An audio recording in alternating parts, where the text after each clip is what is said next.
আসসালামু আলাইকুম সবাইকে সবাইকে স্বাগতম জানাচ্ছি 10 দিন ব্যাপী আইসিটি লাইভ ক্লাসের দ্বিতীয় এপিসোডে। তো তোমরা একটু তাড়াতাড়ি চলে আসো, তাহলে আমরা আজকেও ইনশাল্লাহ কোপাই ভাঁজ করবো। যদি আল্লাহ চাহে তো সবকিছু ঠিকঠাক থাকে তাহলে ইনশাল্লাহ আজকে একটা জাক্কাস ক্লাস হতে পারে। আচ্ছা ঠিক আছে, তো একটু করে আমাকে জানিয়ে দাও আজকে সবকিছু ক্লিয়ার আছে কিনা, সাউন্ড ক্লিয়ার আছে কিনা। আর সবকিছু যদি ক্লিয়ার থাকে তাহলে জানিয়ে দাও তোমরা কেমন আছো সেটা। আর তোমাদের বন্ধু বান্ধবকে একটু করে জানিয়ে দাও ক্লাস শুরু হয়ে গেল, শেয়ার করে মেনশন করে। আমরা অল্প কিছুক্ষণের মধ্যেই চলে যাব আমাদের সেই আজকে দ্বিতীয় পর্বে, আইসিটি লাইভ ক্লাসের দ্বিতীয় জাক্কাস পড়বে। যদি সব কিছু ঠিকঠাক থাকে ইনশাল্লাহ খুবই ভালো একটা ক্লাস হবে, ঠিক আছে। আচ্ছা তাহলে একটু চলে আসো সবাই, জানিয়ে দাও কেমন আছো তোমরা, কি অবস্থা। আজকের আবহাওয়া খুবই ভালো, রোমান্টিক আবহাওয়া। রোমান্টিক আবহাওয়ায় কার মন কেমন করছে না করছে জানিয়ে দাও, ঠিক আছে। আচ্ছা আমরা অল্প কিছুক্ষণের মধ্যেই শুরু করে দিব, একটু করে জানিয়ে দাও সবাই সব কিছু ঠিক আছে কিনা। আশা করি ঠিক আছে। আচ্ছা আমাকে একটা হ্যাঁ আচ্ছা, তোমরা যারা অলরেডি চলে এসেছো তোমরা একটু করে আমার যত গ্রুপ আছে সবগুলো গ্রুপে একটু শেয়ার দিয়ে দাও এই ভিডিওটা, যাতে করে সবাই দেখতে পারে। আর তোমাদের ফ্রেন্ড যারা হচ্ছে আমাদের গ্রুপে নাই তাদেরকে মেনশন করে আজকের ক্লাসটা দেখার সুযোগ করে দাও। আমরা শুরু করে দিচ্ছি, আজকে খুব বেশি আমরা কথা বাড়াবো না। প্রত্যেকটা ক্লাসে আসলে ইম্পর্টেন্ট, কারণ একটা ক্লাস যদি তুমি মিস দাও তাহলে পরের ক্লাসটা তুমি বুঝবে না, বিকজ প্রত্যেকটা ক্লাস হচ্ছে একটা সিরিয়াল, ঠিক আছে। আমরা যেমন কোনো একটা মুভি সিরিজের মাঝখানের একটা সিন না দেখলে যেমন আগে পরে কিছুই বুঝি না, তেমনিভাবে এই 10 দিন ব্যাপী ক্লাসটাও কিন্তু একটা মুভি সিরিজের মতো। তুমি যদি একটা মাঝখানে মাত দাও তাহলে কিন্তু পরেরগুলো আর বুঝতে পারবে না। সো সবাই যাতে আজকের ক্লাসটাও করতে পারে তাই একটু দ্রুত সবাইকে জানিয়ে দাও, ঠিক আছে। আচ্ছা ঠিক আছে, ওকে। আর ইনশাল্লাহ তোমরা একটু দোয়া করো যাতে আজকের ক্লাসটা ক্লিয়ার থাকে, আজকে যাতে আমাদের কোনো সমস্যা না হয়। বাকিটা আল্লাহর ইচ্ছা, আল্লাহর উপরে, ঠিক আছে। ওকে তাহলে আমরা বিসমিল্লাহ বলে শুরু করছি। আমরা আর খুব বেশি সময় নেব না, সবাই একটু তাড়াতাড়ি যাতে চলে আসে সেজন্য আমি একটু ওয়েট করছি। তোমরা একটু শেয়ার করে দাও, যেই গ্রুপে আছো মেসেঞ্জার গ্রুপগুলোতে একটু শেয়ার দিয়ে দাও, আর ফেসবুক গ্রুপগুলোতে একটু শেয়ার করে দাও, ঠিক আছে। আচ্ছা মেনশনটা একটু পরে দিও, আগে শেয়ারটা করে ফেলো তারপরে মেনশনটা দিও। আচ্ছা সবগুলো গ্রুপগুলোতে একটু শেয়ারটা দিয়ে দাও, হ্যাঁ ঠিক আছে। সবাই আসতেছে, চলে আসুক সবাই, তোমাদের দেখে অনেক ভালো লাগছে, ঠিক আছে। ওকে গ্রুপগুলোতে একটু শেয়ার করে দাও, গ্রুপগুলোতে যেসব মেসেঞ্জার গ্রুপ আছে। আর যাদেরই ক্লাস আছে আমি একটা কথা বলে রাখি, আজকে একটা দিন না হয় তোমরা, এটা তোমাদের উপর আর কি, সক্রিয়তা সিজে যেটা উপরে সেটা, কারণ আসলে লাইভ ক্লাসগুলো রেকর্ড করা থাকবে না। আজকের ক্লাসগুলো রেকর্ড তোমাদেরকে দিব না, সাথে সাথে ডিলিট করে দেওয়া হবে। তো প্রত্যেকটা ক্লাসই তো ইম্পর্টেন্ট, তুমি যদি একটা ক্লাস করতে না পারো বাকি ক্লাসগুলো অনর্থক হয়ে যাবে। কাজে কেউ ক্লাস মিস দেওয়া যাবে না, কেউ ক্লাস মিস দিব না আমরা। আচ্ছা ঠিক আছে, ওকে চলে আসো। সবগুলা গ্রুপে শেয়ার করা হয়েছে, সবগুলা গ্রুপে একটু শেয়ার করে দাও। যে মেসেঞ্জার গ্রুপে আছি ওই মেসেঞ্জার গ্রুপে শেয়ার করব, আর হচ্ছে নিজেদের টাইম লাইনে শেয়ার করবো টুক করে, ঠিক আছে। তাহলে আমরা শুরু করে দিচ্ছি, শুরু করতে পারি আশা করি। না এখনও বাবুরা আসছে, বাবুরা এত দেরি করে কেন? বাবু তোমাদের জন্য আমি দেরি করে এসেছি, এখন তোমরা দেরি করে ফেললে তো হবে না, ঠিক আছে। আচ্ছা ঠিক আছে, তাহলে জানিয়ে দাও আমাদের আজকে আইসিটি লাইভ ক্লাসের দ্বিতীয় এপিসোড। প্রথম এপিসোডটা হয়েছে, আমরা প্রথম এপিসোডে যা যা পাওয়ানোর কথা ছিল তার রেকর্ড দিয়ে দিয়েছি তোমাদেরকে। দ্বিতীয় এপিসোড থেকে আর কোনো রেকর্ড সাপ্লাই দেওয়া হবে না, এটা খুবই দুঃখের সহিত জানাচ্ছি, ঠিক আছে। সো প্রত্যেকটা ক্লাস ইম্পর্টেন্ট। আমি জানি না আসলে তোমাদের এটা তোমাদের হয়তো এই টাইম অনেকের ক্লাস থাকতে পারে, ওটা আমি জানি না, তোমাদের প্রত্যেকটা ক্লাস ইম্পর্টেন্ট আর কি। সো একটু করে জানিয়ে দাও সব কিছু। আচ্ছা ঠিক আছে, ওকে হ্যাঁ শুরু করে দিচ্ছি, ওকে শুরু করে দিচ্ছি। বিসমিল্লাহ। দেখো আমরা প্রথম 2 মিনিট গত ক্লাসে যা যা পড়িয়েছিলাম তার সংক্ষিপ্ত সামারিটা দিয়ে দিব, তারপর আজকেটা শুরু করব।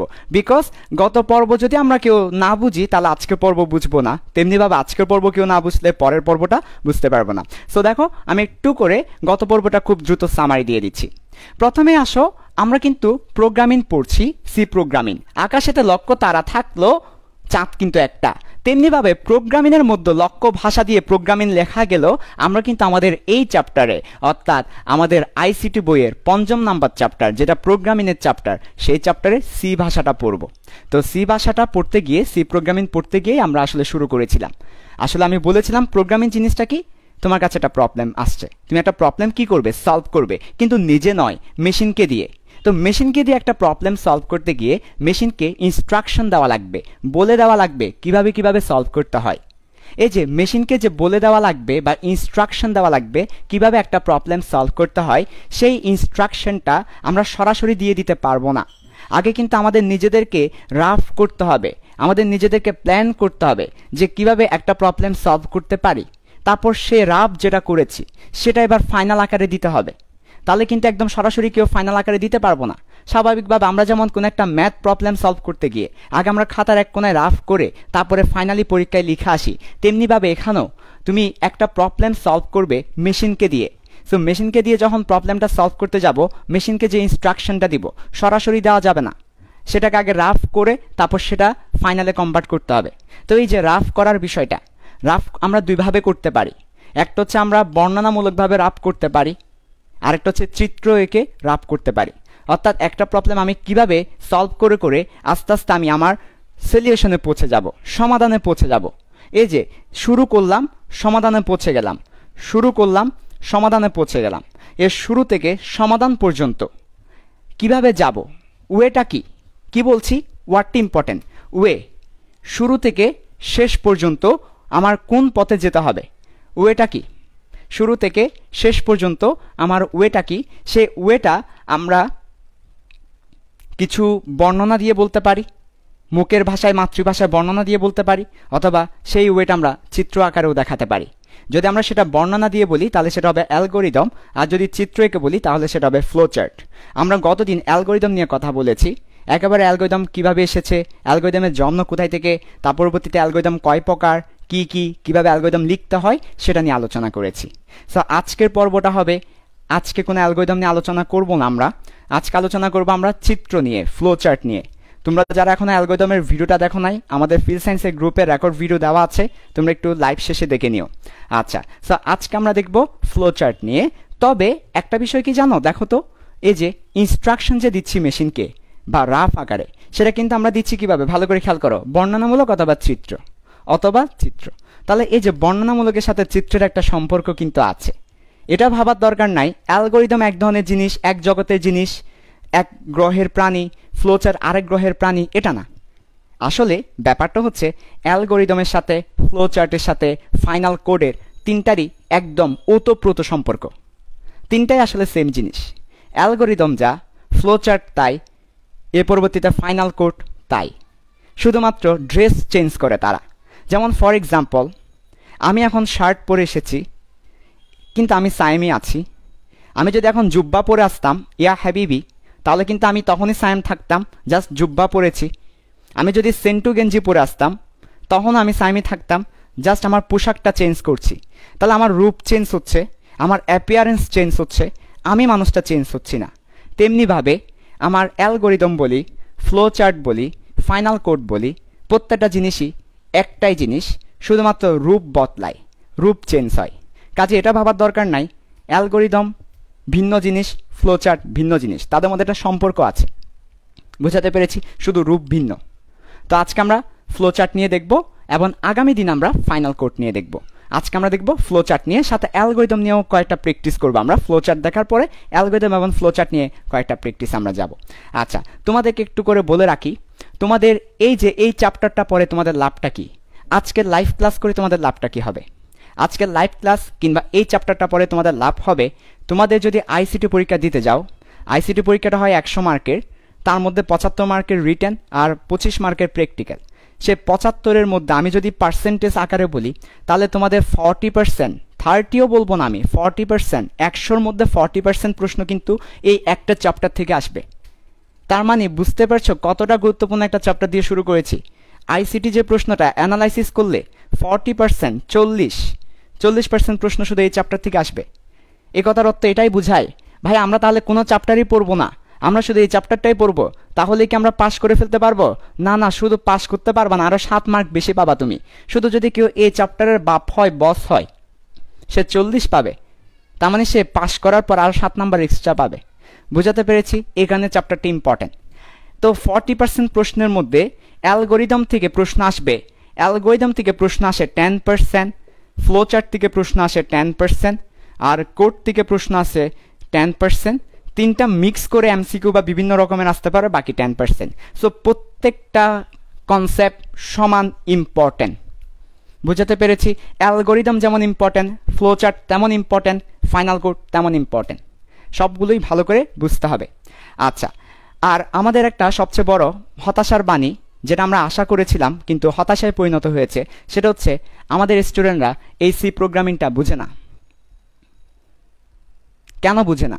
এই সি প্রোগ্রামিংটা না বোঝার কারণ হচ্ছে তারা আসলে একদম শুরু থেকে শুরু করে না, একদম রুট লেভেল থেকে, গোড়া থেকে শুরু করতে হয় সব কিছু।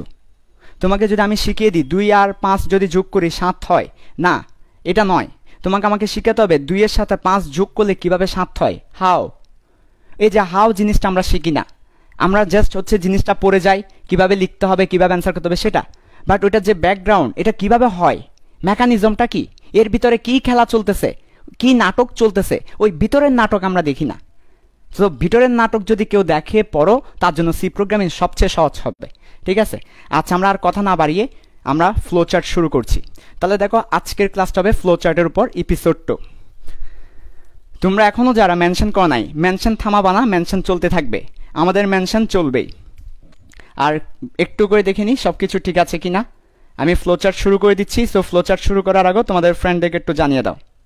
ঠিক আছে, ফ্লো চার্ট।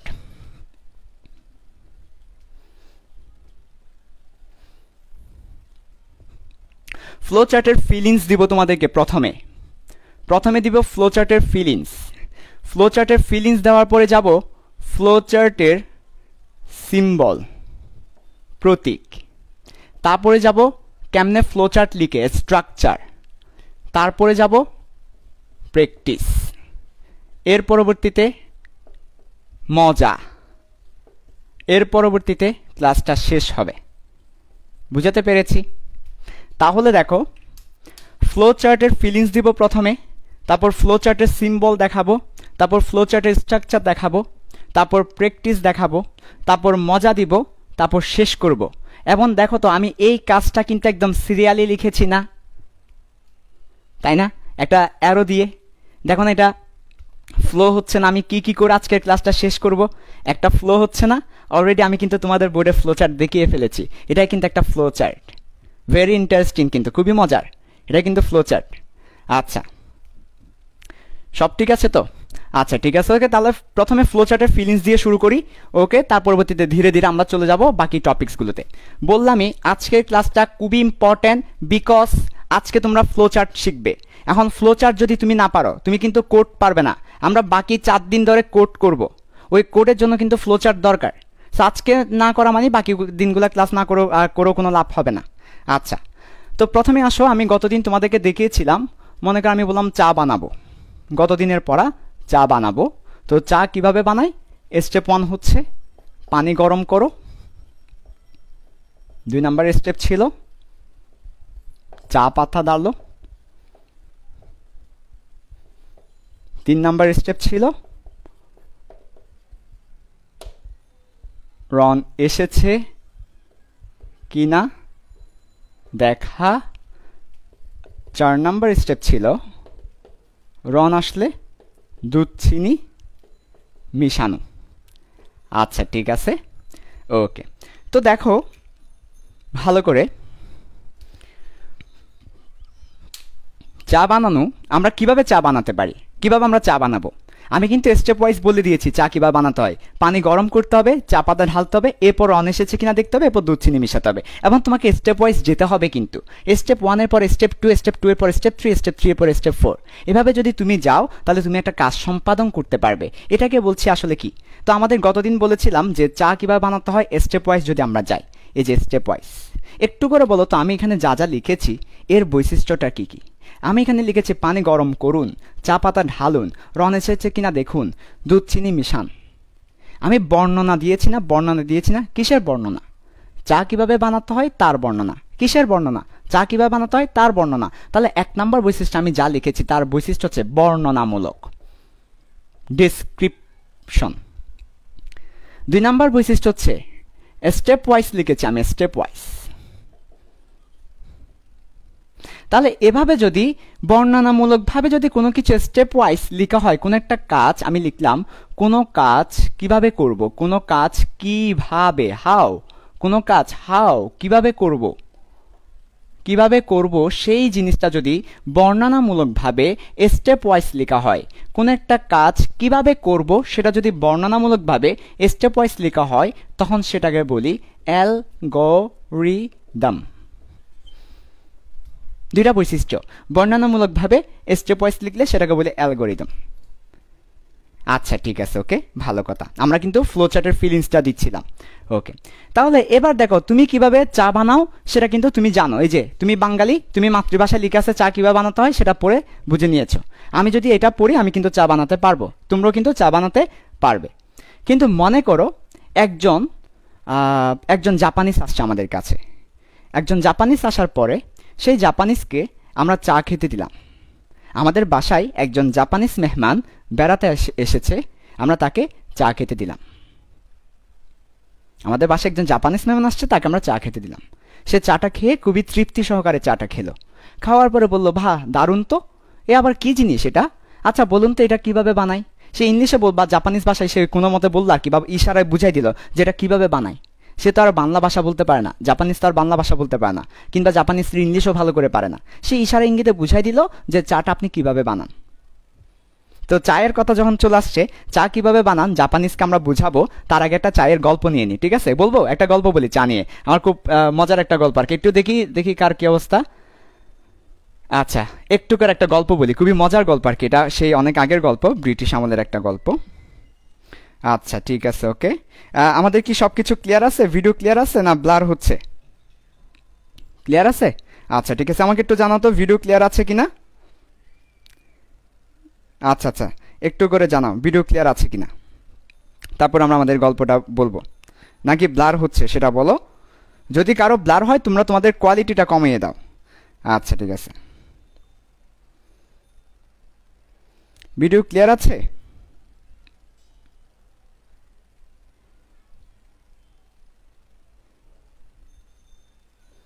ক্লিয়ার আছে তো? হ্যাঁ ঠিক আছে, ওকে। তাহলে গল্পটা একটু শোনো। গল্পটা হচ্ছে সেই ব্রিটিশ আমল, আসলে আমাদের দেশে তো চাটা এসেছে ব্রিটিশদের কাছ থেকে।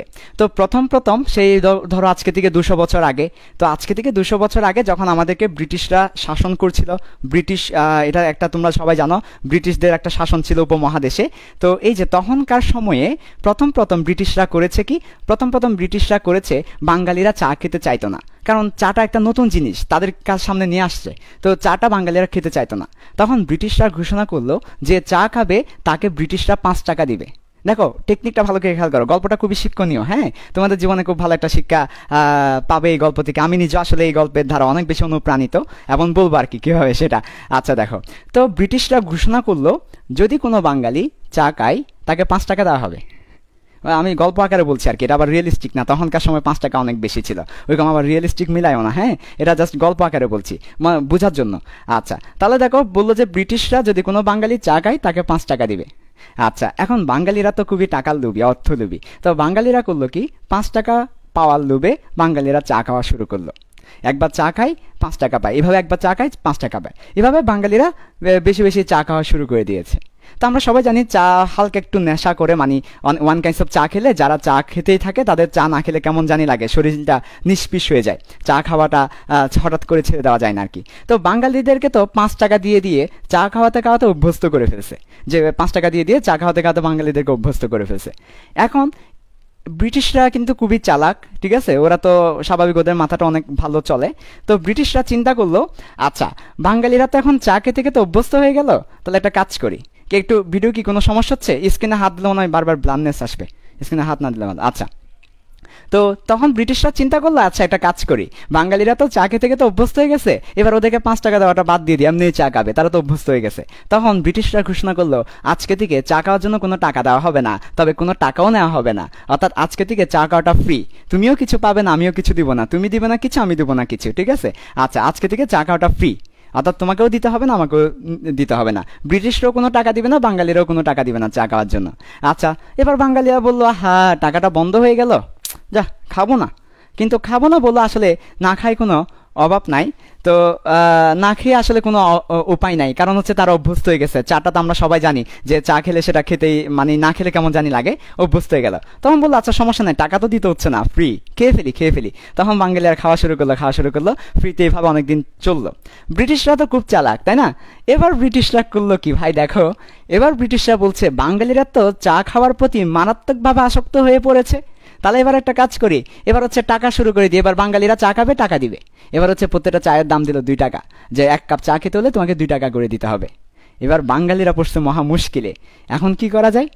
2 টাকা করে দিতে হবে চা খাওয়ার জন্য। এখন বাঙালিরা প্রথম চা খাওয়া ছেড়ে দিছে, কিন্তু দেখতেছে ওটা পারছে না তারা, বারবার এটা ওয়ান কাইন্ডস অফ নেশার মতো হয়ে গেছে, চা না খেয়ে তারা থাকতে পারছে না। সো তখন অনেক বাঙালি করলো কি, বাধ্য হয়ে 2 টাকা দিয়ে চা খাওয়া শুরু করলো। তাহলে দেখো তাদের মাথাটা খেয়াল করো, প্রথম দিকে কিন্তু কোনো বাঙালি চা খেত না, উল্টা ব্রিটিশরা টাকা দিয়ে চা খাওয়াতো। এভাবে করে একটা কাজের প্রতি তারা অভ্যস্ত করে ফেলছে। যখন এই কাজের প্রতি তারা অভ্যস্ত হয়ে গেল, তারপর তারা টাকাটা অফ করে ফ্রি করে দিয়েছে। এরপরও যখন তারা অভ্যস্ত হয়ে গেল, তখন তারা করেছে কি, ব্রিটিশরা এবার টাকা নেওয়া শুরু করলো। ওইখান থেকে আসলে আমাদের চা খাওয়ার প্রচলনটা।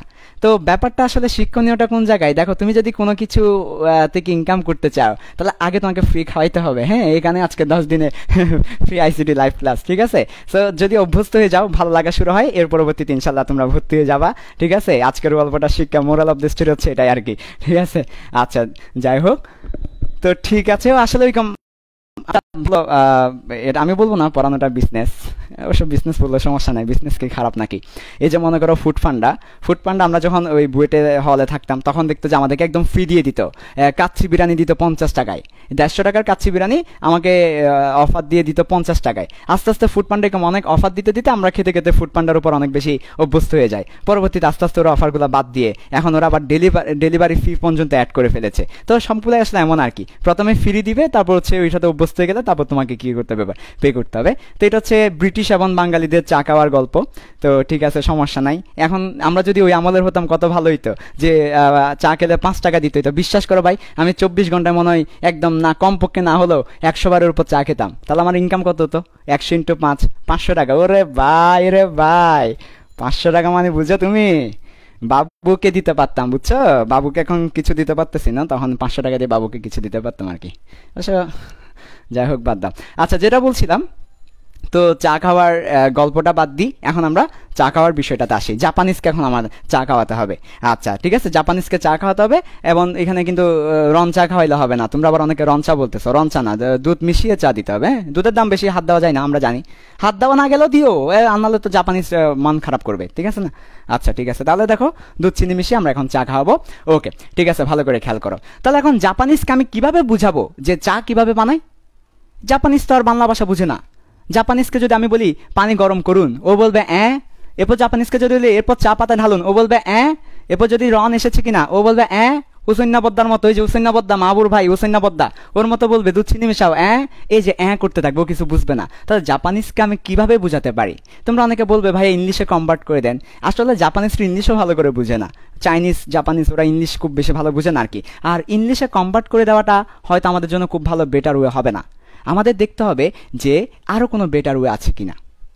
অর্থাৎ কোনো একটা প্রবলেম সলভিংটা আমরা অ্যালগোরিদম, যেটা সেই অ্যালগোরিদমটা আমরা নর্মালি লিখি মাতৃভাষায়। আমরা যে অ্যালগোরিদমটা লিখে থাকি, অ্যালগোরিদমটা আমরা লিখে থাকি মাতৃভাষায়। আবার বলছি, অ্যালগোরিদমটা আমরা রাফ ফিগার করি মাতৃভাষায়। তো এই যে মাতৃভাষায় করা অ্যালগোরিদমটাকে সারা বিশ্বের মানুষের কাছে পৌঁছে দিতে হবে। তাহলে মাতৃভাষার অ্যালগোরিদমকে আমি কথাটাকে একটু লিখছি, দেখো আমি কথাটাকে একটু লিখছি, সবাই একটু ভালো করে দেখো। মাতৃভাষায় লেখা অ্যালগোরিদমকে সারা বিশ্বের মানুষের কাছে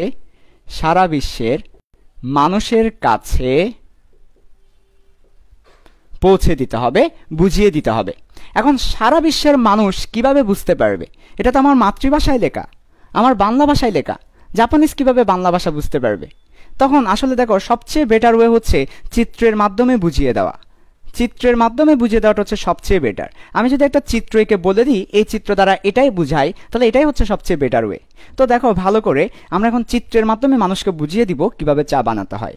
যখন পানি গরম করা, সারা বিশ্বে মনে করো এই চিহ্নটা দেখলেই সে বুঝে নিবে এটা পানি গরম করা। মনে করো আমি কিন্তু তোমাদেরকে ফিল দিচ্ছি, উদাহরণ দিচ্ছি, এটা কিন্তু রিয়েল না, বাস্তব নয়, জাস্ট উদাহরণ দিচ্ছি যাতে করে তোমরা একেবারে রুট লেভেল থেকে জিনিসগুলো বুঝতে পারো। আচ্ছা মনে করো সারা বিশ্বে আমি বলে দিলাম আজকে থেকে সারা বিশ্বে মানুষ যখন এই আইকনটা দেখবে তখন সে বুঝে নিবে এটা দ্বারা পানি গরম করা বোঝায়। তার পরবর্তীতে বললাম সারা বিশ্বের মানুষ যখন এই আইকনটা দেখবে তখন মানুষ বুঝে নিবে এটা দ্বারা পোর বোঝায় বা ঢালা বোঝায়।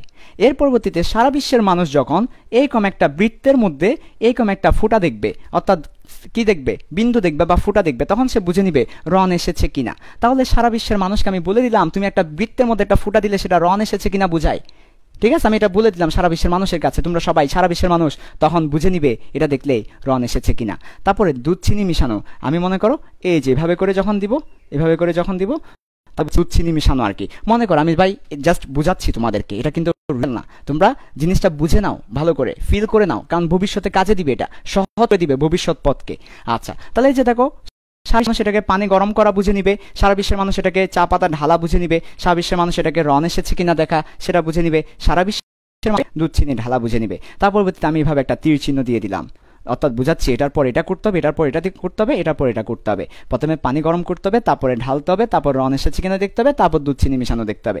এভাবে যখন সারা বিশ্বের মানুষকে আমি কিছু আইকন দিয়ে, আমি একটু উল্লেখ করছি কথাটা, আইকন অথবা চার্ট, আমি কিছু চার্ট দিয়ে সারা বিশ্বের মানুষকে যখন আমি বুঝিয়ে দিব কোন একটা কাজ কিভাবে করতে হয়, সেটা যখন আমি কিছু আইকন দিয়ে, কিছু চার্ট দিয়ে ফ্লো আকারে, এই যে দেখো এটার পর এটা করবে, এটার পর এটা করবে, একটা ফ্লো তীর চিহ্ন দিয়ে বুঝিয়ে দিচ্ছি। আমি যদি আমার অ্যারো সাইনটা উপরে দিতাম তাহলে বুঝাতো এটার পর এটা করতে হবে। আমি কিন্তু অ্যারো সাইনটা দিয়েছি নিচের দিকে, এটা দ্বারা বুঝাচ্ছে প্রথমে এই কাজটা করে তারপর তুমি নিচের দিকে যাও, অর্থাৎ তীর চিহ্নের মাথা যেদিকে তুমি সেদিকে যাও। তাহলে এভাবে করে তুমি কিছু চার্ট অথবা আইকনকে কি করবে, ফ্লো আকারে দেখাবে। কি আকারে? ফ্লো আকারে দেখাবে। তাহলে দেখো তুমি কিছু বিশ্ব স্বীকৃত, সারা বিশ্বের মানুষ বুঝবে জানবে এমন বিশ্ব স্বীকৃত আন্তর্জাতিক মানের কিছু আইকনকে তুমি ফ্লো আকারে দেখাবে, এটার নামই হচ্ছে ফ্লো চার্ট। তাহলে ফ্লো চার্টটা কি? তুমি যে অ্যালগোরিদমটা লিখেছো মাতৃভাষায় সেটা সারা বিশ্বের মানুষকে পৌঁছিয়ে দিতে হবে। কারণ অ্যালগোরিদমটা কি ছিল? অ্যালগোরিদমটা ছিল একটা প্রবলেম সলভ করার জন্য আমার রাফ ফিগার। অ্যালগোরিদমটা ছিল প্রবলেম সলভ করার জন্য একটা রাফ ফিগার। কোনো সমস্যা হয়েছে? আচ্ছা, অ্যালগোরিদমটা ছিল কোনো একটা প্রবলেম সলভ করার জন্য রাফ ফিগার। তো এই অ্যালগোরিদমটা তুমি তোমার ভাষায় লিখেছো, কিন্তু এই প্রবলেমটা জাপানিজ একজন ফেস করছে, কানাডিয়ান একজন ফেস করছে, জার্মানের একজন ফেস করছে। তারা কিভাবে এই প্রবলেমটা সলভ করবে? তুমি তো তোমার ভাষায় লিখেছো, তোমার ভাষা তো তারা বুঝতে পারবে না। সো সারা বিশ্বের মানুষ যেন বুঝতে পারে এই প্রবলেম কিভাবে সলভ করতে হয়, তার জন্য সারা বিশ্বের মানুষের বোধগম্য হয় মতো আমরা কিছু আইকন অথবা চার্টকে ফ্লো আকারে দেখাবো। এই যে চার্টকে ফ্লো আকারে দেখানো থেকেই যে নামটা আসবে সেই নাম হচ্ছে ফ্লো চার্ট। তাহলে আমাদের কিছু চার্ট থাকবে বিশ্ব স্বীকৃত আন্তর্জাতিক মানের, তাদেরকে আমরা ফ্লো আকারে দেখাবো, সেটাই হচ্ছে আমাদের ফ্লো চার্ট। এই ছিল ফ্লো চার্টের ফিলিংসটা। অর্থাৎ আমরা কোন একটা প্রবলেম সলভ করতে গিয়ে, আমার এই লাস্টের কথাগুলো একটু শোনো সবাই, লাস্টের কথাগুলো একটু মনোযোগ দিয়ে শোনো। কোন একটা প্রবলেম সলভ করতে গিয়ে আমরা আমাদের মাতৃভাষায় বর্ণনামূলকভাবে স্টেপ ওয়াইজ অ্যালগোরিদম লিখেছি। কোন একটা প্রবলেম সলভ করতে গিয়ে আমরা আমাদের মাতৃভাষায় বর্ণনামূলকভাবে স্টেপ ওয়াইজ অ্যালগোরিদম লিখেছি। সেই প্রবলেমটা সারা বিশ্বের মানুষ যাতে সলভ করতে পারে তাদের জন্য ওই যে আমার রাফ যেটা করেছি সেটা যেন সারা বিশ্বের মানুষ বুঝতে পারে, সো তাদের জন্য আমি কিছু চার্ট আকারে, কিছু চিত্র দিয়ে, কিছু আইকন দিয়ে ফ্লো করে করে দেখিয়ে দিব। ফ্লো করে করে কিছু চার্ট দেখাবো, এটাকে বলছি ফ্লো চার্ট। তাহলে ফ্লো চার্ট হচ্ছে চিত্রের মাধ্যমে আন্তর্জাতিক মানের সারা বিশ্বের মানুষকে বোঝানোর জন্য একটা রাফ ফিগার। এই হচ্ছে ফ্লো চার্টের ফিলিংসটা। এবার এখান থেকে আমরা চলে যাব আমাদের পরবর্তী ফ্লো চার্টের সিম্বলগুলা কী কী প্রোগ্রামিংয়ের ক্ষেত্রে। এর পরবর্তীতে চলে যাব ফ্লো চার্ট কীভাবে লিখতে হয়, ওইটার স্ট্রাকচারটা কি সেটা। তার আগে একটু বলে দাও তোমাদের কেমন লাগছে, সবাই কি কেমন ফিল করছো, আর তোমরা একটু তোমাদের ফ্রেন্ডদেরকে ভালো লাগলে মেনশন করে দাও। আচ্ছা যাই হোক, খুব ভালো, একটু করে শেয়ার করতে থাকো, মেনশন করতে থাকো, ঠিক আছে, ওকে। আচ্ছা ঠিক আছে, আচ্ছা ঠিক আছে,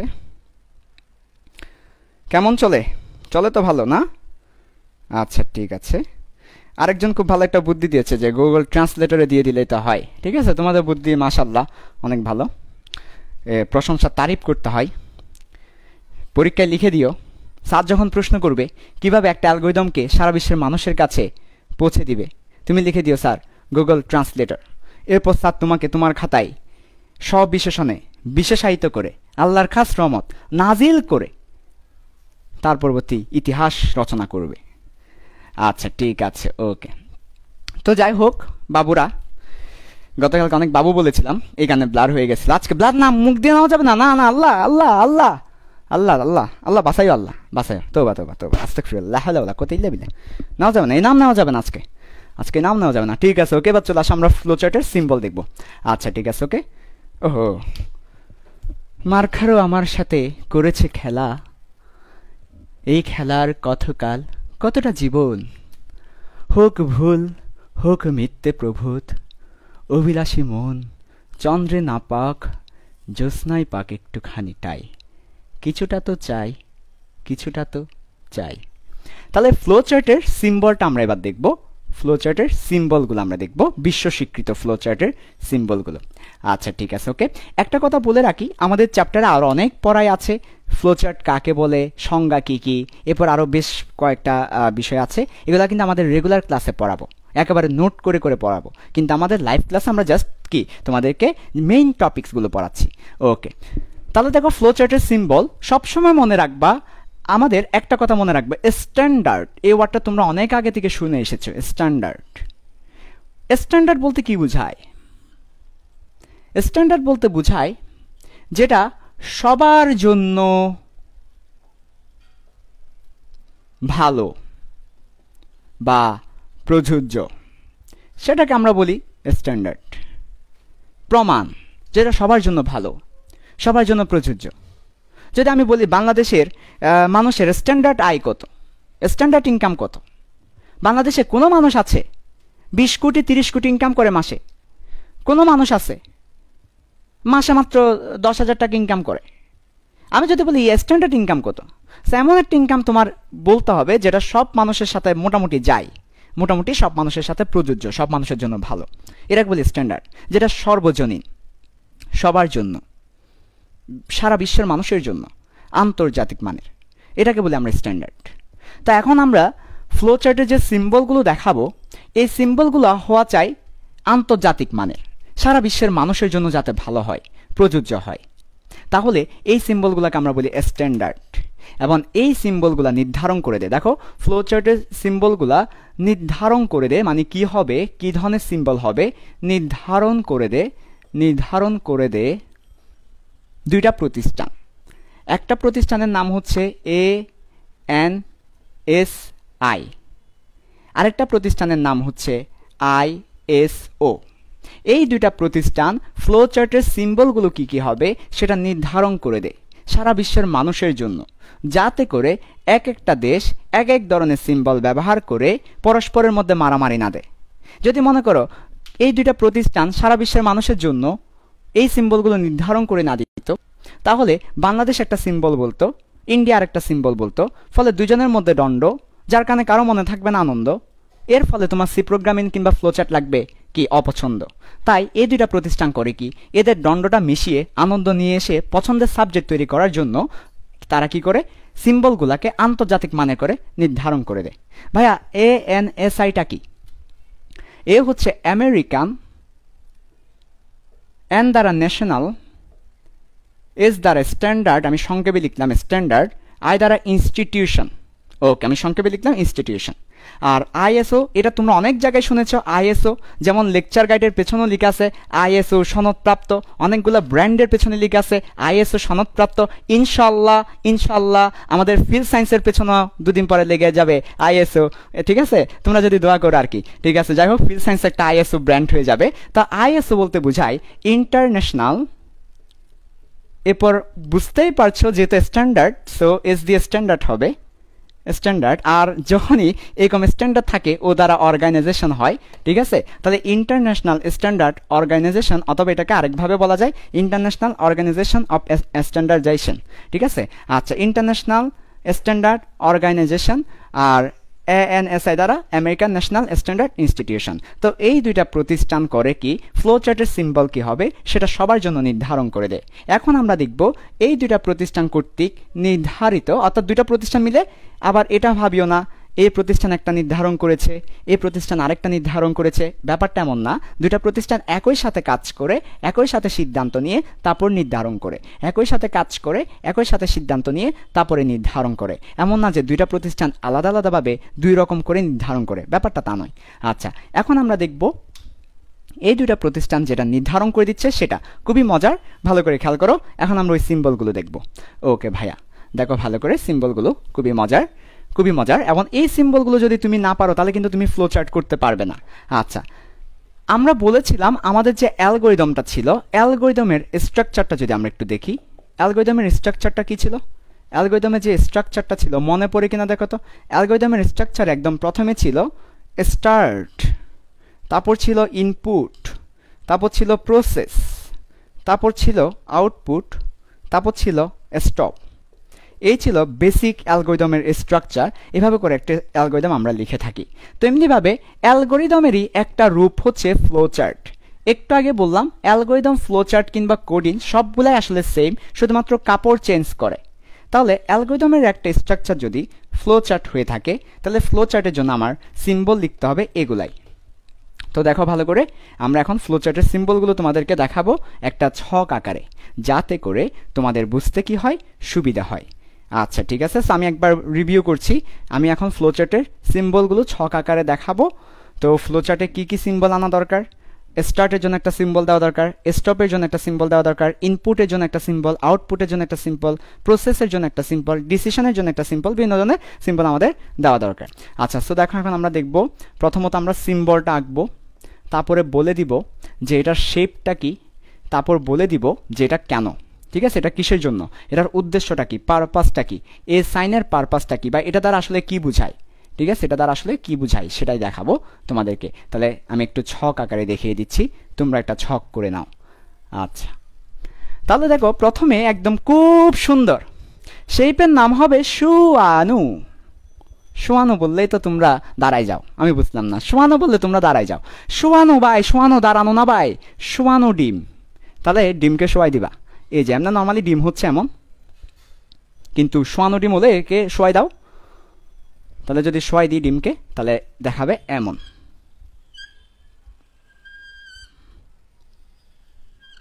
হ্যাঁ, এটা হচ্ছে শোয়ানো ডিম, ঠিক আছে। শোয়ানো বললে আবার দাঁড়ানোর দরকার নেই, শোয়ানো ডিম, কিন্তু মাথায় রাখবা। এইগুলা কেন বলছি জানো এই কথাগুলা? যাতে করে তোমাদের মনে থাকে, তোমার কাছে মনে থাকবে যে 26 তারিখ রাত 9:30টায় সায়েম ভাই বলেছিল শোয়ানো ডিম, মনে থাকবে, মনে রাখার স্বার্থে। আচ্ছা, পড়ালেখা হোক মনে রাখার স্বার্থে। আচ্ছা, তাহলে শোয়ানো ডিম, আগেই বলেছিলাম আমাদের আইসিটি লাইভ ক্লাসটা হবে 100% বেসিক যুক্ত, সম্পূর্ণ সামাজিক, মাঝে মাঝে অসামাজিক, পূর্ণদৈর্ঘ্য ছায়াছবির নয়, তবে লাইভ ক্লাস আর কি। যাই হোক, তো দেখো মাঝে মাঝে অসামাজিক হবেই। আচ্ছা, তাহলে শোয়ানো ডিম, এই যে শেপটা, এটার আরেকটা নাম হচ্ছে কি, আরেকটা নাম হচ্ছে ওভাল শেপ। এটাকে আমরা আরেকটা নামে ডাকতে পারি, সেটা হচ্ছে ওভাল শেপ। আচ্ছা ঠিক আছে, মার্কারও আমার সাথে খেলা করে, ওভাল শেপ, ঠিক আছে, ভালো কথা। এই ওভাল শেপটা আমরা কখন ব্যবহার করব? কোনো কিছু যদি শুরু বুঝায় অথবা শেষ বুঝায়, দুই ক্ষেত্রেই আমরা এটা ব্যবহার করব।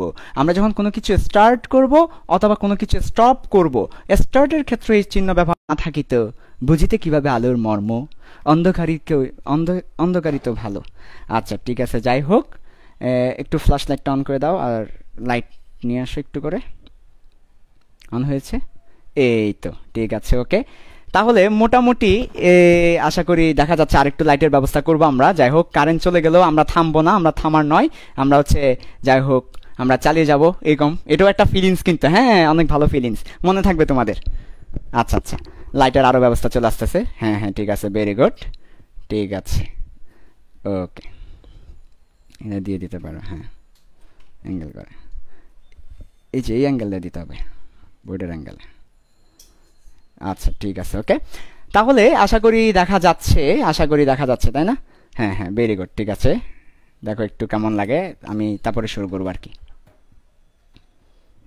চলে আসবে কারেন্ট, একটু পরে চলে আসবে, 5-10 মিনিট পরে চলে আসবে লোডশেডিংয়ের জন্য। আচ্ছা একটু করে দেখি আমরা, হ্যাঁ একটু দেখি তো কি অবস্থা, সব ক্লিয়ার কিনা। ওই আমাকে মোবাইলটা দিলে ভালো হয়। হ্যাঁ হ্যাঁ ঠিক আছে। আচ্ছা আচ্ছা হ্যাঁ একটু পরে ঠিক হয়ে যাবে, ব্লাডটা একটু পর ঠিক হয়ে যাবে। এটা ওই যে আমাদের কারেন্ট চলে গেছে সেজন্য, একটু ওয়েট করো সবাই।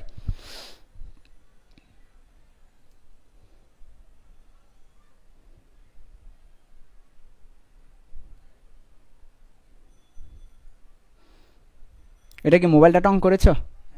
আচ্ছা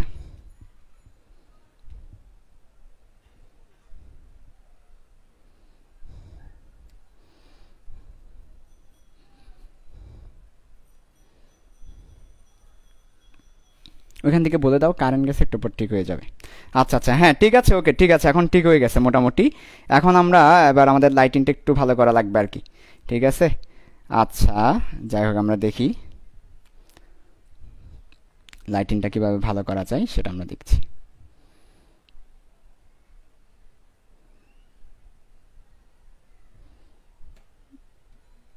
আচ্ছা আমাদের কারেন্ট গেল, তো কারেন্ট যাওয়ার কারণে একটু করে কষ্ট হবে তোমাদের, সমস্যা নয়, আমরা এতটুকুতে চালিয়ে যাব যতটুকু কষ্ট হয় আর কি, ঠিক আছে। তোমাদের জন্য এটাই হচ্ছে আমার স্যাক্রিফাইস বলতে পারো, ত্যাগ বলতে পারো। ওকে আশা করি ঠিক হয়ে যাবে, একটু সময় দাও, ব্লাডটা চলে যাবে। আচ্ছা তাহলে আমরা শুরু করে দিচ্ছি। তোমরা ইয়ে বলিও না কারেন্ট গেছে, এটা একটু মাথায় রাখতে হবে আর কি, কিছু কারণে। এই যে চলে আসছে আলহামদুলিল্লাহ, দেখছো কত ভালো কারেন্টটা চলে আসছে খুব শীঘ্রই। তাহলে একটু ওয়াইফাই কানেক্ট করে দাও এটা, ঠিক আছে। একটু তাহলে আমাদের কারেন্ট চলে আসছে, এখন আমরা একটু ওয়াইফাই কানেক্ট করবো। এতক্ষণ মোবাইল ডাটা ছিল 2-1 মিনিটের জন্য, তোমরা 2-1 মিনিট একটু ধৈর্য ধরো, অথবা পানি টানি খেয়ে আসা থাকলে পানি টানি খেয়ে আসো, ঠিক আছে। আচ্ছা এর পরবর্তীতে তাহলে আমরা একটু ওয়াইফাইটা কানেক্ট করে ফেলো আগে, সবার আগে ওয়াইফাইটা কানেক্ট করে ফেলো। ওয়াইফাইটা মনে একটু সময় লাগবে কানেক্ট হতে, একটু পরে কানেক্ট করো এটা আসার পরে। হ্যাঁ একটু টাইম নিচ্ছে, আমরা ততক্ষণে একটু করে আরেকটা গল্প বলি তোমাদেরকে আর কি, ঠিক আছে। আচ্ছা তো কি গল্প বলবো আজকে? একটা ভালো গল্প ছিল কিন্তু গল্পটা অনেক সময় লাগবে, তো আমাদের তো আসলে পড়ানো এখন অনেক বাকি। তাহলে আমরা গল্প না বলে আমরা একটু 1 মিনিট ওয়েট করি, ওয়াইফাই লাইনটা আসতেছে, কারেন্ট চলে আসছে অলরেডি আলহামদুলিল্লাহ, কারেন্ট খুব বেশি সময় ধরে যায় নাই। ওই যে এখনো ওই লাল জ্বলছে ওয়াইফাই, ওইটা মনে হয় এখনো আসেনি, এটা আসছে না এখন কি? ঠিক আছে ওকে চলছে, লাইভ কি চলছে একটু আমাকে। আচ্ছা আচ্ছা এমনি ওইখানে দেখো ওইখানে কি অবস্থা, ঠিক আছে যাই হোক লাইভটা চললে তো ভালো।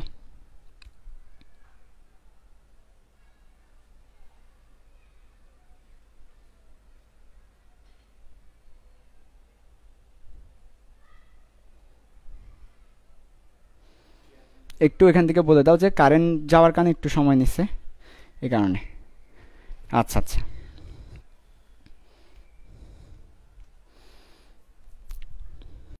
ওকে ঠিক আছে আমরা শুরু করে দিই, ঠিকই হয়ে যাবে নিশ্চয়ই।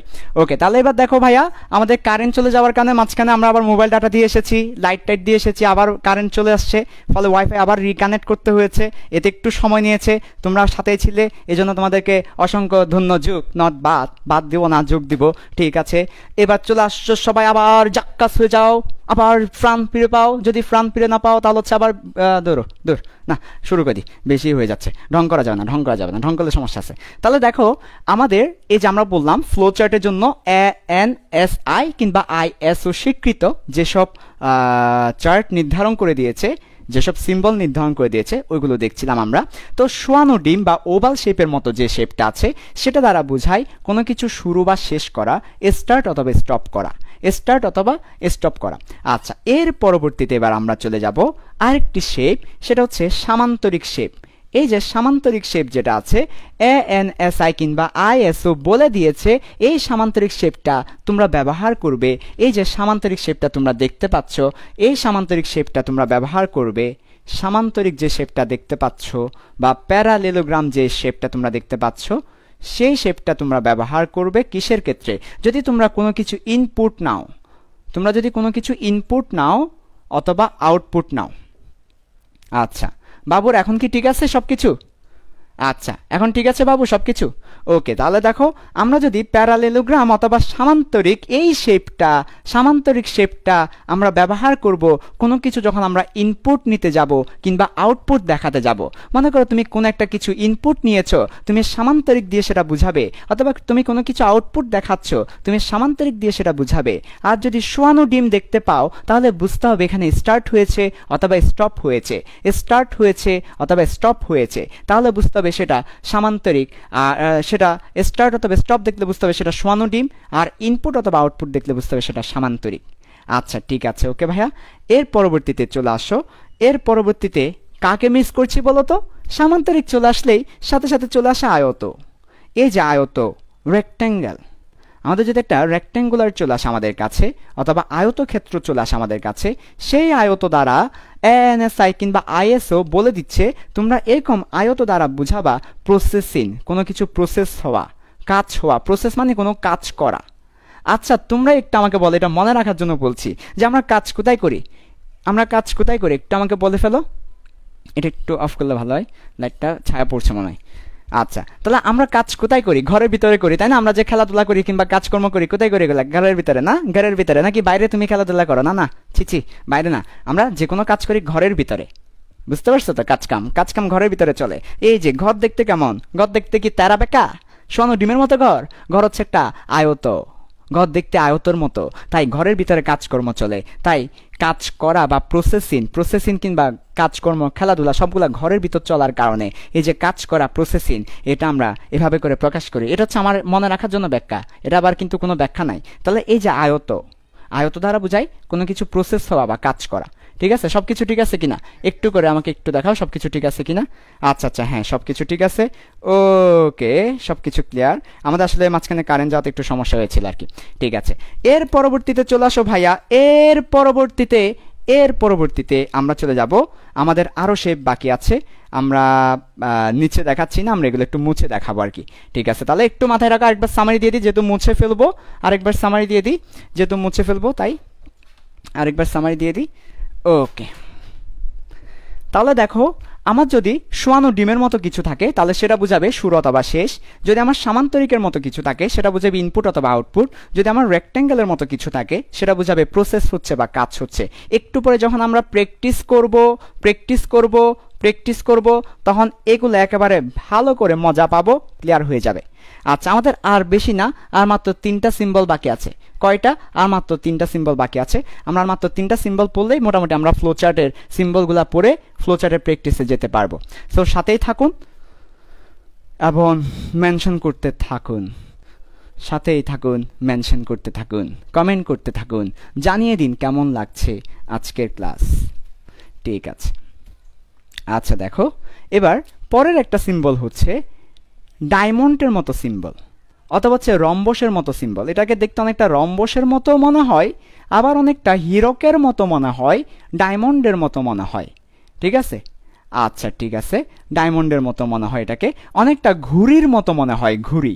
ঠিক আছে, আচ্ছা এই যে ঘুড়ির মতো, রম্বসের মতো, ডায়মন্ডের মতো, হীরকের মতো যে সিম্বলটা আছে, এই সিম্বল দ্বারা তুমি যদি কোনো ডিসিশন নাও সেই ডিসিশন বোঝানো হয়, ডিসিশন বোঝানো হয়। ভাইয়া ডিসিশনটা কেমন? মনে করো আমি বললাম বিয়ে করেছো,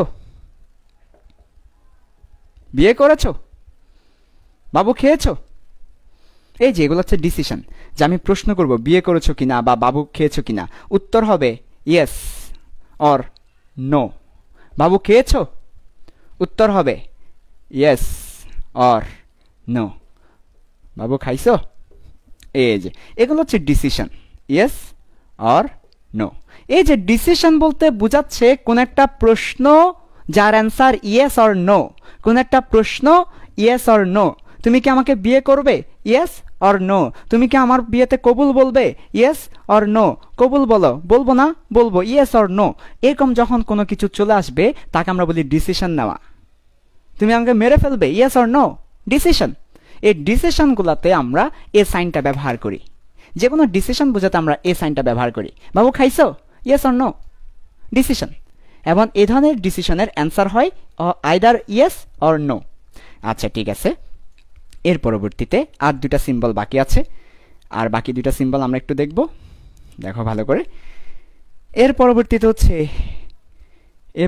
হচ্ছে এই যে এই চিহ্নগুলা, এগুলা কি? অ্যারো, বিভিন্ন দিকে অ্যারো, তীর চিহ্ন। অ্যারো দ্বারা কি বোঝায়? অ্যারো দ্বারা বোঝায় ফ্লো চার্টটা কোন দিকে যাবে, তাহলে ডিরেকশন বোঝায়। অ্যারো দ্বারা বোঝায় ডিরেকশন, সে কোন দিকে যাবে। ডিরেকশন বোঝায় কার? ফ্লো চার্টের। মার্কার আমার সাথে খেলা করে। আচ্ছা ঠিক আছে, যাই হোক সমস্যা নাই, মার্কারের মেলা আছে বাবা, তোমার দরবারে সব মার্কারেরই মেলা, ঠিক আছে। আচ্ছা ঠিক আছে, সমস্যা নাই, ওকে। তাহলে দেখো, তাহলে অ্যারো, এই যে অ্যারো দ্বারা বোঝায় ডিরেকশন অফ ফ্লো, অর্থাৎ কোন দিকে ফ্লো করবে সেটা বোঝায়। লাস্ট সিম্বল, আল্লাহ দুনিয়ার সর্বশেষ যে সিম্বলটা নাজিল হয়েছে, সবাই একটু ভালো করে দেখো। এরপরে লাস্ট সিম্বল হচ্ছে এরকম একটা গুল্লা, 1937 সাবান এক গুল্লা। এই যে গুল্লা 1937 সাবান এক গুল্লা, আলমের পচা সাবানও তোমরা অনেকে বলো, যেটা কিন্তু এতদিন কেউ ইউজ করো নাই, কিন্তু করোনা আসার পরে এই গুল্লা নিয়ে ভাই তোমরা যা করেছো, চাম্মাক চালের মতো হয়ে গেছে না? ঠিক আছে, এই যে গুল্লা চাম্মাক চাল, এই যে গুল্লা, এই গুল্লা সাইনটা কি বুঝায়? গুল্লা সাইনটা বুঝায় যে গুল্লা রাউন্ড শেপ। এই রাউন্ড শেপটা কি বুঝায়? দেখো, এই রাউন্ড শেপটা বুঝায় কানেকশন। আচ্ছা, মাঝে মাঝে মনে পড়ে যায় সেই ছোটবেলার স্মৃতি, যখন বন্ধুরা মিলে এভাবে করে একজন এভাবে করে ধরে ধরে মাঝখানে এভাবে একটা গোল তৈরি করতাম, তাই না? বন্ধুরা একসাথে যখন আমরা বন্ধু ফ্রেন্ডশিপ ডে উদযাপন করতাম, একজনের কাঁধের উপর একজন এভাবে হাত দিয়ে, তারপর এভাবে সবাই মিলে একটা সার্কেল তৈরি করতাম, ঠিক আছে। এই যে সার্কেল সংযোগ বুঝায়, ফ্রেন্ডশিপ, বন্ধুদের মধ্যে সংযোগ।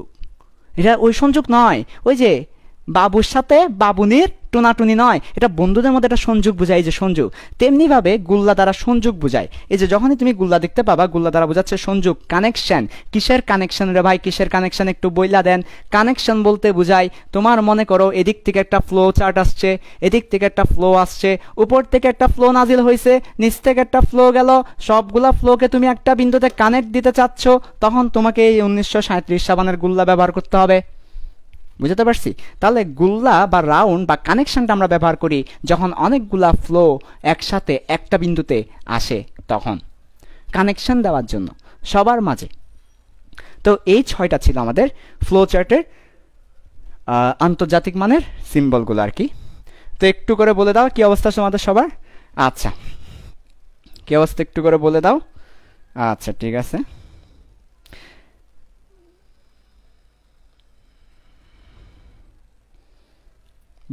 আচ্ছা ঠিক আছে, ওকে, সব কিছু ঠিক আছে তো, ওকে ঠিক আছে। এবার দেখো পরবর্তীতে, তাহলে আমরা মোটামুটি একটু সামারি দিয়ে দিই, এরপর মুছে আমরা এবার আসল খেলায় চলে যাব। আমাদের কয়টা বাজে? আমরা আমাদের মাঠে চলে যাবো আর কি, খেলাধুলা করতে চলে যাব। ওকে, আমরা কিন্তু শুধু আজকে একটা ফ্লো চার্ট দেখিয়ে খেলা শেষ করব। আমরা কিন্তু একটু পরে মাঠে যাব খেলতে, গা গরম করতেছি আর কি, ওয়ার্কআপ। ওকে দেখো, তাহলে এই সিম্বলটা, এই যে ডায়মন্ড কিংবা ঘুড়ি কিংবা হিরক কিংবা রম্বস, এই সাইনটা ডিসিশন বোঝাতে ব্যবহার করা হয়। এরপরে অ্যারো সাইনটা কোন দিকে ফ্লো চার্ট ফ্লো করবে সেটা বোঝাতে ব্যবহার করা হয়। এরপর গুল্লা সাইনটা কানেকশন বোঝাতে ব্যবহার করা হয়। ঠিক আছে ভাইয়া, এই ফ্লো চার্ট, যাই হোক আশা করি বোঝাতে পারলাম ফ্লো চার্টটা। এবার চলে আসো, মাঠে চলে যাব, একটা ফ্লো চার্ট করব। যে আমাদের ফ্লো চার্টটা হবে কি দেখো, একটি সংখ্যা বিবাহিত কিনা, আরে দূর, সংখ্যা আবার বিবাহিত হয় নাকি? একটা সংখ্যা, ও হইতেও পারে, আচ্ছা ঠিক আছে, যাই হোক একটা সংখ্যা জোড় কিনা। জোড় মানে তো ভাই আমার মাথায় শুধু বিবাহিত গুড় আর কি, এখানে বলে ফেলছিলাম ভুলে। তাহলে একটা সংখ্যা জোড় নাকি ভিজোড়, সেটা সলভ করবে এমন একটা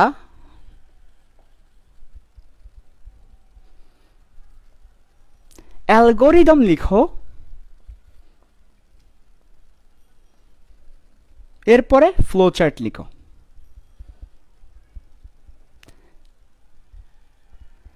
একটা কথা তোমাদেরকে বলে নিই, অ্যালগরিদম লেখা থাকলে ফ্লোচার্ট আঁকতে একদম সহজ, অ্যালগরিদম লেখা না থাকলে ফ্লোচার্ট আঁকাটা কঠিন। তাই অনেক টিচার এ জায়গায় সিরিয়ালটা ব্রেক করে আগে অ্যালগরিদম তারপর ফ্লোচার্ট এটা মাথায় রাখবে। আগে যদি তোমাকে যদি বলে অ্যালগরিদম এবং ফ্লোচার্ট একই সাথে লিখো, তুমি আগে অবশ্যই অ্যালগরিদম করবে, তারপর ফ্লোচার্ট করবে। ঠিক আছে, এটা অবশ্যই মাথায় রাখতে হবে। আগে কিন্তু অ্যালগরিদম তারপরে ফ্লোচার্ট করলে অনেক বেশি সহজ হয়ে যায়। অনেক টিচার কিংবা অনেক বইপত্রে আগে ফ্লোচার্ট করে তারপর অ্যালগরিদম করে। এটা আজকে থেকে আমার স্টুডেন্টদের জন্য, আমার লাইভের ভিউয়ারদের জন্য হারাম করে দেওয়া হলো। মাথায় রাখতে হবে আগে অবশ্যই অ্যালগরিদম তারপর ফ্লোচার্ট। কখনোই ফ্লোচার্ট আগে করবো না আমরা। যদি ফ্লোচার্ট আগে করো ডেফিনেটলি তোমার কাছে অনেক বেশি কঠিন লাগবে, অনেক বেশি কঠিন লাগবে। সো আগে অ্যালগরিদম করবে তারপর ফ্লোচার্ট করবে, একদম সহজ হয়ে যাবে। আর যদি ভাইয়া শুধুমাত্র ফ্লোচার্ট করতে বলে, অ্যালগরিদম বলে নাই, তখন আমি বাধ্য ফ্লোচার্ট করতে, তখন আমাকে করতে হবে। ঠিক আছে, কোনো সমস্যা? ওকে, তাহলে আমাকে যদি শুধু ফ্লোচার্ট করতে বলে শুধু ফ্লোচার্ট করব, শুধু অ্যালগরিদম করতে বলে শুধু অ্যালগরিদম করব। যদি ফ্লোচার্ট এবং অ্যালগরিদম একই সাথে লিখতে বলে আগে অ্যালগরিদম তারপর ফ্লোচার্ট করব, মাথায় রাখতে হবে। সো চলো, তাহলে আমার প্রশ্ন আমাকে বলেছে একই সাথে অ্যালগরিদম করো তারপরে ফ্লোচার্ট করো। আচ্ছা, তাহলে এবার আমি আমার সলিউশনটা দেখাচ্ছি, পরীক্ষায় কিভাবে লিখলে আমি মার্কস পাবো। আমি প্রথমেই আমার খাতার পৃষ্ঠাকে দুই ভাগে ভাগ করে নিলাম, তোমরা ভাগ করিও না, আমি আমার বোর্ড ছোট তাই ভাগ করেছি। প্রথমে আসে অ্যালগরিদম। সো অ্যালগরিদমেরটা দেখাচ্ছি। অ্যালগরিদম সবাই ভালো করে খেয়াল করো। আমরা সবাই জানি অ্যালগরিদমের স্ট্রাকচার, গতদিন বলেছি। স্টেপ 1 হবে শুরু করো অথবা স্টার্ট, যারা ইংলিশ ভার্সনে আছো। স্টেপ 2 হবে দেখো তো একটা সংখ্যা জোড় নাকি বিজোড় সেটা বলতে হবে। তো তোমাকে তো প্রথমে কোন সংখ্যা জোড় সেটার জন্য আগে সংখ্যাটা দিতে হবে। অর্থাৎ তুমি এমন একটা প্রবলেম সলভ করবে যে ইউজাররা, অর্থাৎ যারা ইউজ করবে তোমার অ্যাপটা, তোমার প্রবলেম সলভিংয়ের অ্যাপটা, তারা ইউজাররা তোমাকে একটা সংখ্যা দিয়ে দিবে আর তোমার অ্যাপ কিংবা মেশিন বলে দিবে এটা জোড় না বিজোড়। তুমি মেশিনকে একটা সংখ্যা দিয়ে দিবে, মেশিন বলে দিবে এটা কি জোড় নাকি বিজোড়। আচ্ছা, এটা কি অড নাম্বার নাকি ইভেন নাম্বার।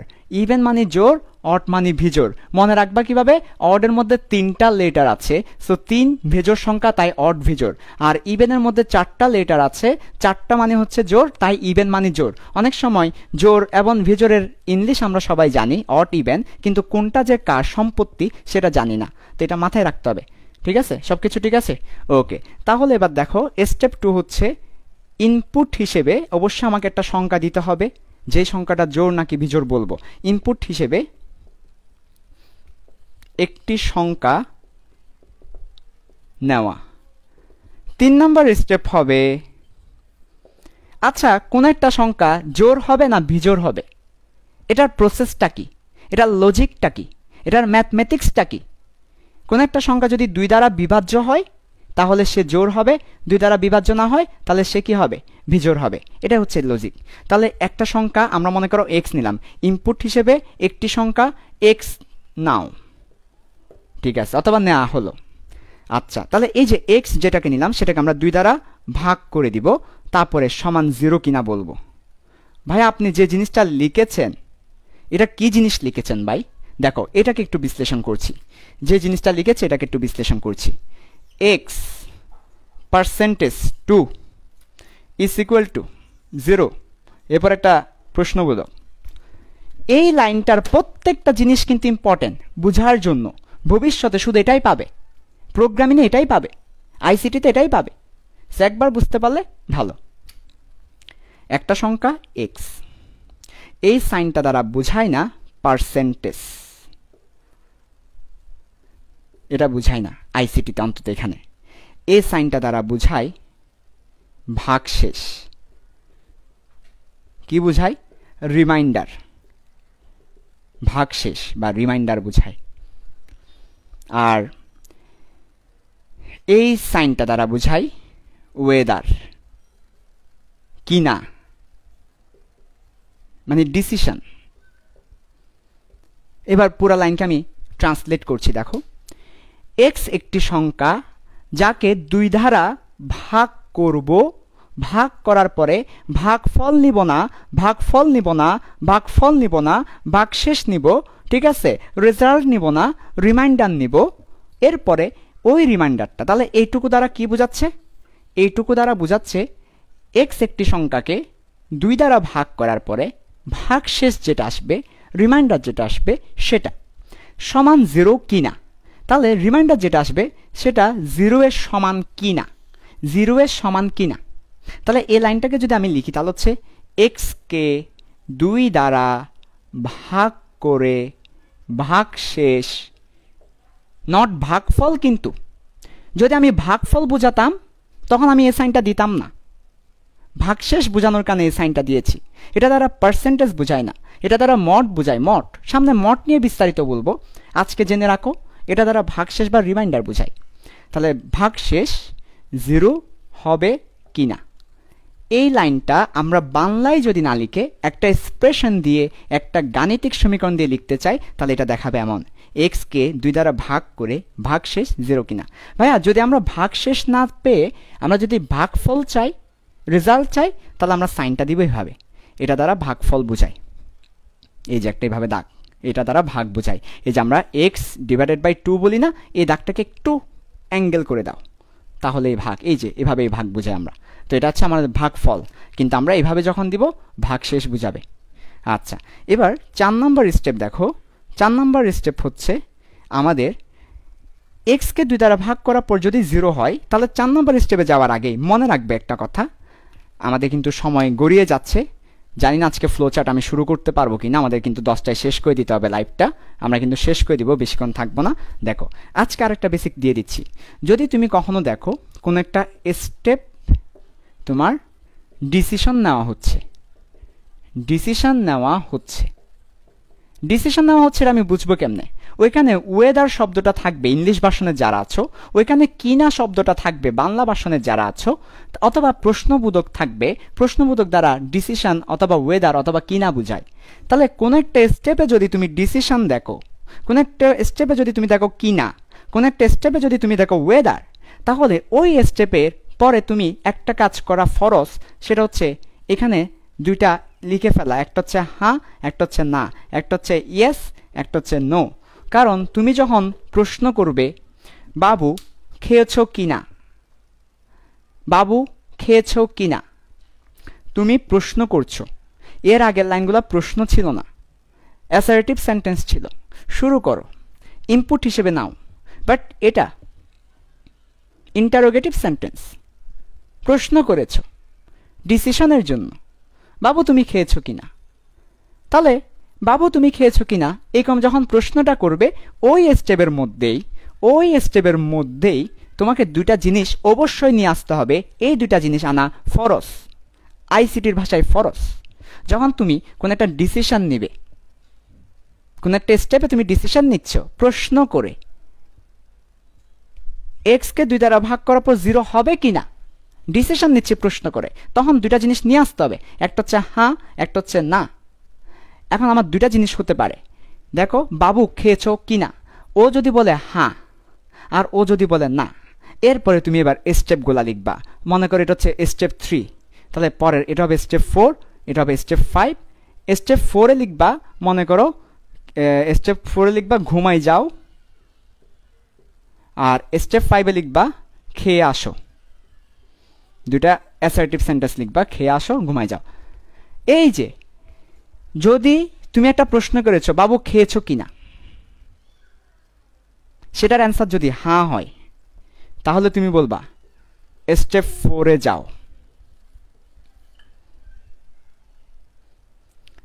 বাবু খেয়েছো কিনা, ওটার অ্যান্সার যদি হয় না, তাহলে তুমি বলবা স্টেপ 5-এ যাও।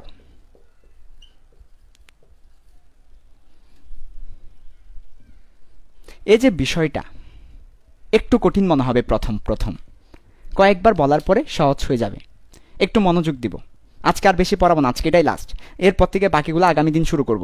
আজকে এইটুকুই শেষ করে দিব। আজকে কিন্তু ফ্লোচার্টটা দেখাবো না, দেখানো হচ্ছে না আমার টাইমের জন্য। আজকে এইটুকুই বুঝবো, আজকে শুধু এটাই বুঝবো।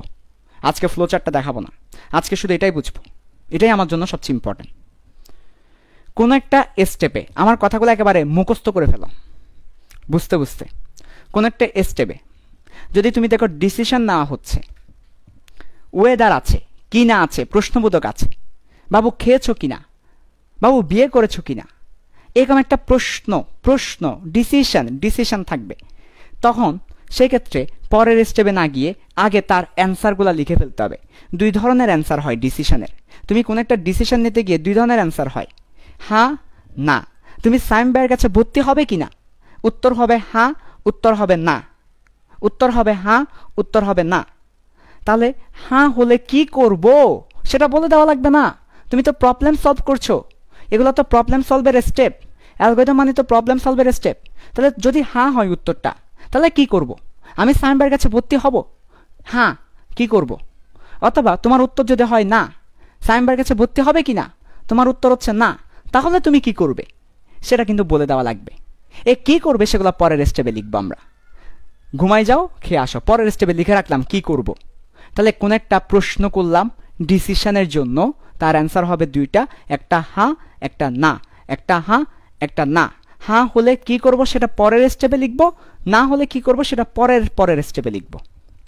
তারপর এখানে বলে দিব হ্যাঁ হলে ওই স্টেপে যাও, না হলে ওই স্টেপে যাও। এটা হচ্ছে একটা ডিসিশন কেমনে নেয় সেটার অ্যালগরিদম। তোমাদেরকে বলেছিলাম গতদিন 3 ধরনের অ্যালগরিদম আছে। একটা হচ্ছে সবগুলা অ্যাসারেটিভ সেন্টেন্স দিয়ে লিখে যাব, সিম্পল সিকোয়েন্স।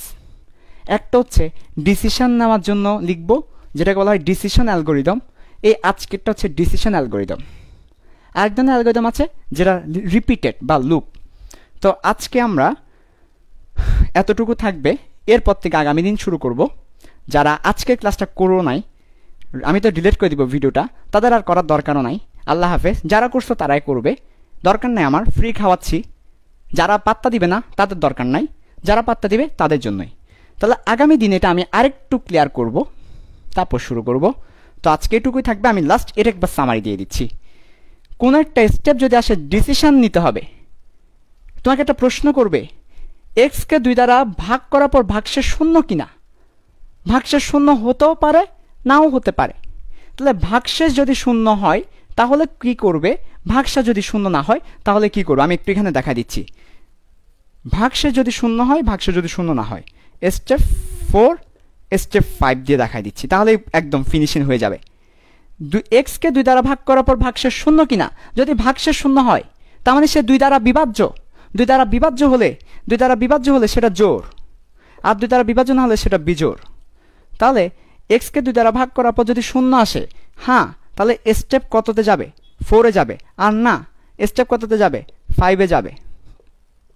দেখো এক্সকে 2 দ্বারা ভাগ করার পর শূন্য কিনা, উত্তর যদি হয় হ্যাঁ, এক্সকে 2 দ্বারা ভাগ করার পর শূন্য আসছে, 2 দ্বারা বিভাজ্য, তাহলে স্টেপ 4-এ যাও। স্টেপ 4 কি বলছে, সংখ্যাটা জোড় সংখ্যা। আর যদি উত্তর আসে না, তাহলে স্টেপ 5-এ যাও। স্টেপ 5 কি বলছে, সংখ্যাটা বিজোড় সংখ্যা। তো এভাবে করে এরপর আমাদের স্টেপ 6 হবে শেষ করো। আমাদের মোটামুটি আমাদের অ্যালগরিদমটা শেষ। আগামী দিন আমরা ফ্লো চার্টটা দেখাবো। তাহলে আজকে আমরা ফ্লো চার্টের সিম্বলগুলো দেখলাম আর অ্যালগরিদমের একটা মোটামুটি বেসিকটা দেখলাম। তো প্রোগ্রামিং আসলে প্রচুর বেসিক আছে, এত বেসিক বলে বোঝানো যাবে না, শেষ করা যাবে না। একটু মোবাইলটা দাও। এত বেসিক বলেও বোঝানো যাবে না, শেষ করা যাবে না। তোমরা যারা নিয়মিত ক্লাস করবে অনেকগুলো বেসিক পাবে। আমি যেভাবে তোমাকে অ্যানালাইসিস করে দেখাচ্ছি, ভেঙে ভেঙে সহজ করে ফিল দিয়ে, এভাবে হয়তো তুমি নাও পেতে পারো। কাজে তোমরা ক্লাসগুলো করবে। তো আজকে এটুকুই থাকবে। আল্লাহ হাফেজ। ওকে, তো তোমরা মোটামুটি নিয়মিত ক্লাস করবে, এটাই আর কি। ঠিক আছে, তাহলে আল্লাহ হাফেজ, সবাইকে ধন্যবাদ।